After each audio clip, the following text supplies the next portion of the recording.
Hi guys, I'm Andrew Tyndall from System1, the creative effectiveness platform with... And I'm Esteban Rivero, Global Research Leader at TikTok. Amazing. So we're actually here today to share that we're launching a new publication called The Long and Short Form of It, which is some research that's taken us a few years working with the guys at TikTok, looking at how marketers can drive full funnel effects. There's loads of really interesting creative insight. Esteban, what's your take on the new marketing playbook for short form video? Thank you, Andrew. Look, I think we lost a little bit of the magic in advertising, but there is an opportunity to bring it back. And it really starts with distinctive entertainment. I mean, there is really no myth about what magic is in advertising. It's just a little bit of method. Distinctive entertainment is ads that are rewarding the user for their experience, they are entertaining them, and in some ways they are very well linked to the brand. So it's distinctive. It's not just entertaining for the sake of entertaining. I mean, if you just deliver entertaining, that's good. You're creating content. You're not creating really ads.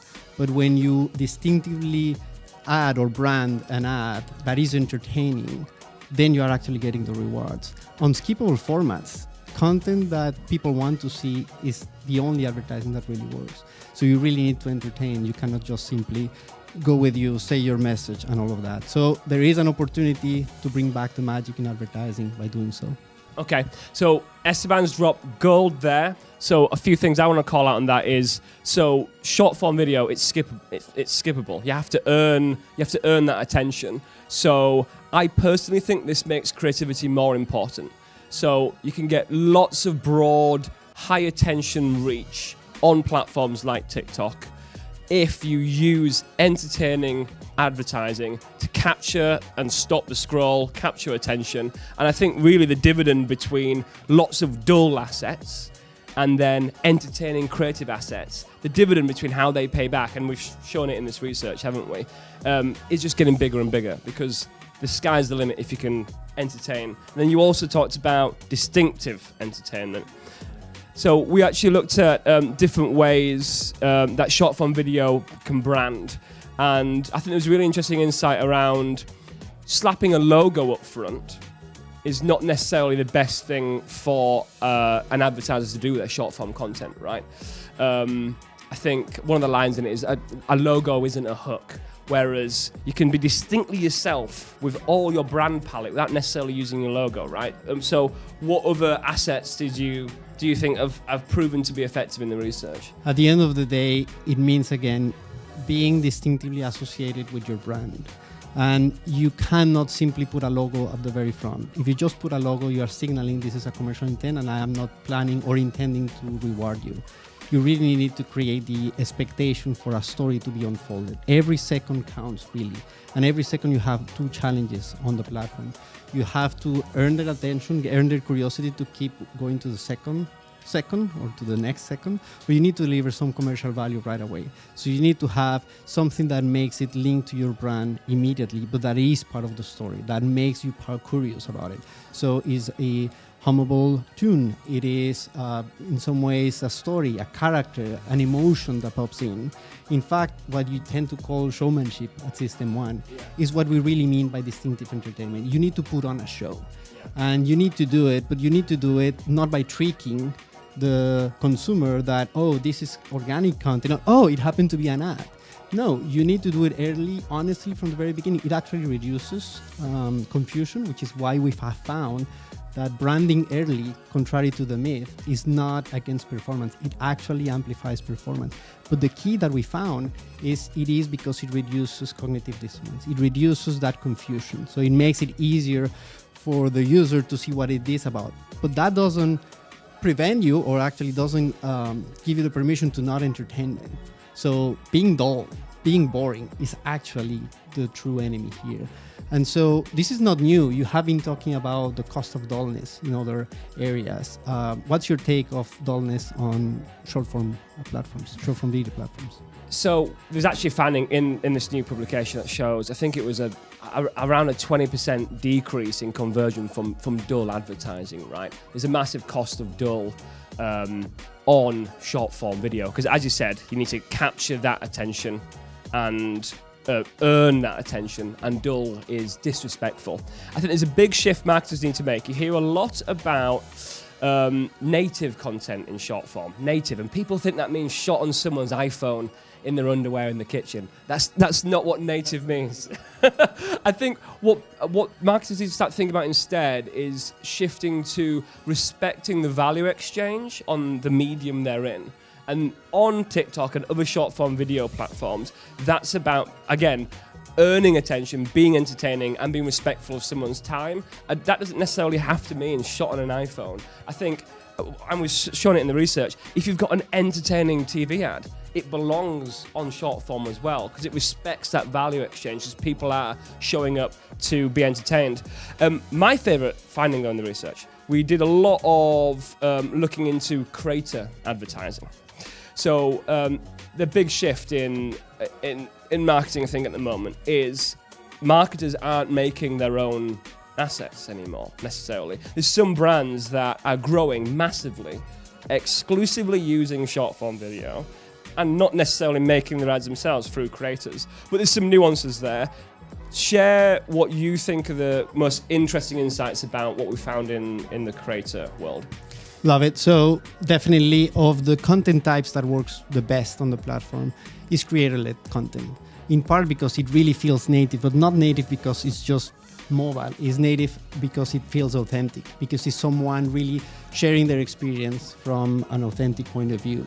So creator-led advertising feels really native, fit for purpose, right? They are not interrupting the experience. They are the experience. And on short-form video platforms, somehow you have to think that the advertising is not really there to interrupt you, to give you something. It's a dual relationship. You are there to reward the user. You are there to give them content they want to see. So what we have found also really interesting in the research is that you can do both. You can still do showmanship, like what we have been talking, and you can do salesmanship. So you can still do hardcore sale, and it pays off. It actually sells. It works. But there is a very big nuance here. It works better for big brands because they have the equity already built in, right? And somehow they can get away with a little bit of dullness. They still perform. They can get away with a little bit of not super strong branding, somehow still recognizable. But smaller brands, though, that's not the case. Smaller brands cannot perform well on salesmanship alone. They have to entertain. But what is really good here is that that's the great equalizer. If you are a small brand and you leverage creator content very well, you make it really entertaining and distinctively branded, you are doing both. You are making the sale right away. You are converting the individuals, but you are building the brand. What I think in this piece of research, the main takeaway here is that, first of all, for a small brand, having distinctive entertainment is not a creative choice. It's really a strategic imperative. I mean, you cannot get away with a bad ad with huge frequency, and you need to drive entertainment. But at the same time, we have been saying that for building the long-term effects, you have to always be entertainment. That's not new. For the short term, you have to be sales. And what we are finding is, like, on short-form video platform, that's not the case. You can do both with good, distinctive entertainment advertising. Yeah. That's the main takeaway. I think you called it the hidden cost of salesmanship, didn't you, in the report, where we saw that entertaining TikToks, short-form video, convert and build brand, but the more salesmanship type that are trying to grasp at a sale and assume the interest of the viewer, of the user, they do convert, but they have a hidden cost to brand building, and we see them almost having lower brand lift. So I think the takeout for advertisers is start out by just assuming you should try and make entertaining advertising that will convert and build brand. And then also we found the creator content. So because creators are naturally more entertaining, they understand the value exchange, they're very authentic, they're always going to make more human advertising that captures attention. We saw there's actually an average lift in attention for creator content versus brand built content.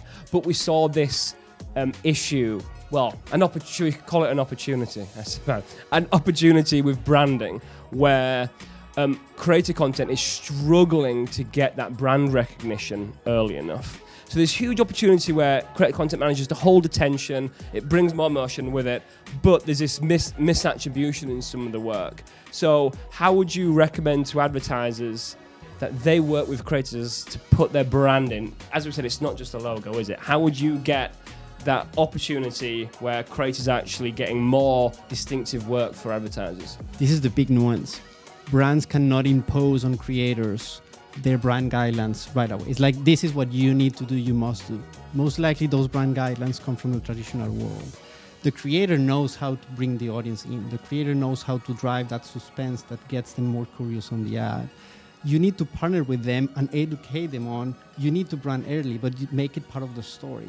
Because earn attention from the creator-led advertising with distinctive assets or with good brand linkage, brand fluency, is what actually outperforms. So there is a little bit still of question of how you really make your brand codes flexible and allow the creators to play with it, to really know how to drive attention that is still distinctively attributed to the brand. The big mistake here is to think that a creator-led advertising works because it's tricking the consumer that this is not an ad. I'm sharing you something personal, it's organic, and then suddenly here is the ad. That actually doesn't work. I mean, you do get more attention, but it is not distinctive attention. And actually, when you see the data on conversions, you see that ads that are meant to drive an immediate action, they actually have a smaller conversion rate when they just trick the consumer to just keep watching. Yeah. But if it is entertaining, you're doing both. You are selling and you're building the brand. And that's the key to allow the advertising. Agreed. Well, we're getting wrapped up. So I think a short summary of what we've talked about our new research that's coming out. I think it's being launched today. The long and the short form of it with TikTok and System1. It really shows how brands can use creator-led content, but also their own advertising to use showmanship and entertainment to convert and build brands. And it really dives into the nuances of small versus big brands. Esteban, this has been a pleasure, and so has the past few years building this research with you. Thank you very much, Andrew. And let's bring back the magic in advertising. Thank you.